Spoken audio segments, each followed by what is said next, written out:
Esses últimos dias têm sido particularmente difíceis para nós brasileiros, sobretudo aqueles que gostam de literatura, porque nós perdemos grandes escritores, né? Dois acadêmicos, né? O João Baldo Ribeiro e o Ariano Suassuna, e o Rubem Alves, que tem textos muito legais na área de educação.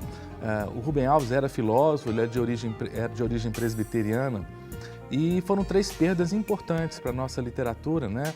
Para a cultura brasileira.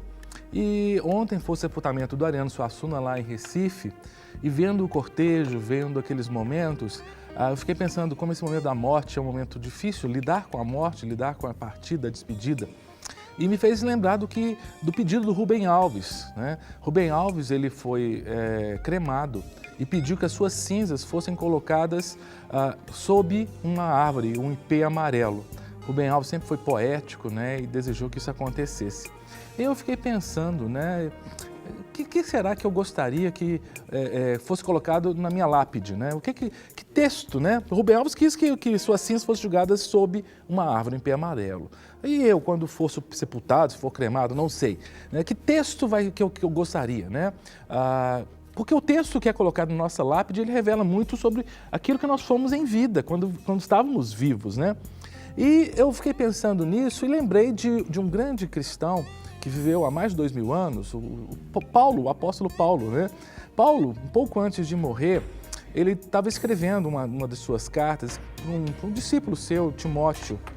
E Paulo, num certo trecho dessa carta que ele escreveu, da segunda carta que ele escreveu para Timóteo, no capítulo 4, no versículo 7, ele estrutura uma frase, um pensamento que poderia ser muito bem um texto para se colocar na lápide do próprio apóstolo Paulo. O texto em 2 Timóteo 4,7 diz assim: combati o bom combate, completei a carreira e guardei a fé. Combati o bom combate, completei a carreira e guardei a fé. Nesse pequeno trecho de sua carta a Timóteo, Paulo resume muito seu ministério. Paulo já estava bem enfermo, próximo de sua morte, ele sentia isso. E ao escrever essa carta para o seu discípulo Timóteo, ele estava passando algumas orientações, porque ele sabia que Timóteo ia dar sequência ao seu ministério, ao ministério paulino. Timóteo ia dar sequência. E quando Paulo fala isso, ele expressa muito do que foi sua vida. E a primeira expressão da vida de Paulo foi que Paulo combateu o bom combate. Tão interessante isso, combater um bom combate. Porque há combates, obviamente, por esse raciocínio de Paulo, que não são bons. Quando a gente pensa, por exemplo, o que está acontecendo agora, lá na faixa de Gaza, né? Uma briga absurda, crianças morrendo, mulheres morrendo, soldados morrendo, que combate é esse? Quando a gente pensa o que está acontecendo agora na Ucrânia, né? Ucranianos se matando, alguns querendo fazer parte novamente da Rússia, outros querendo autonomia, as pessoas estão se matando. Ali na Nigéria, guerrilheiros, terroristas do Boko Haram matando os outros. Será que esses combates são bons? Com certeza não. Mas tem combate que é bom? Paulo falou que combateu o bom combate. Qual foi o combate de Paulo? Foi o que o Jean colocou no devocional anteriormente aqui. O combate de Deus, que é um combate não contra as pessoas. A nossa luta não é contra carne e sangue, o combate é o combate contra os principados e potestades. Pouquinho antes do programa entrar no ar, o pastor Jean estava aqui ao telefone resolvendo um problema de uma pessoa que mal ele conhece, né, Jean? Sim. Mal o Jean, como pastor, conhece, mas ele está combatendo um combate contra a miséria, contra o sofrimento. Esse é o combate. Esse combate não é um combate que você luta contra pessoas, você está lutando contra os principados e potestades que causam a miséria, que causam a doença, que causam a desigualdade. E Paulo estava morrendo, Paulo estava próximo do fim da sua vida. E ele olhava para trás e dizia o seguinte: não, valeu a pena, porque eu combati o bom combate. Eu lutei contra a miséria, lutei contra a injustiça, lutei contra principados e potestades.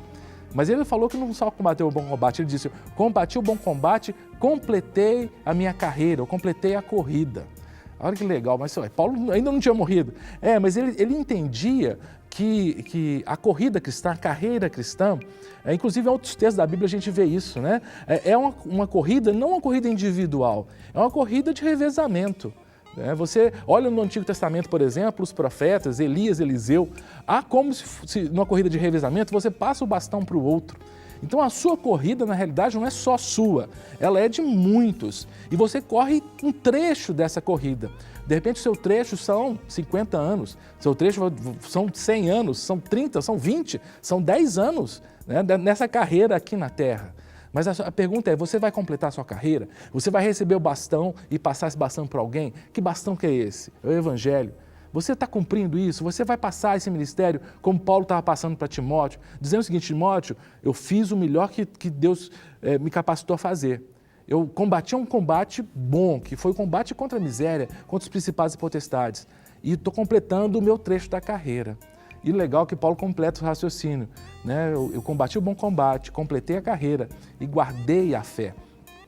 O termo guardar aí não quer dizer que ele pegou a fé e deixou-a escondida, ou como muitos acham, eu estou guardando a palavra de Deus, eu deixo a palavra de Deus na gaveta, na Bíblia na gaveta, porque ela está guardada. O guardar não é isso, o guardar é preservar, o guardar é ser fiel, porque, gente, nós temos que ser fiéis sempre.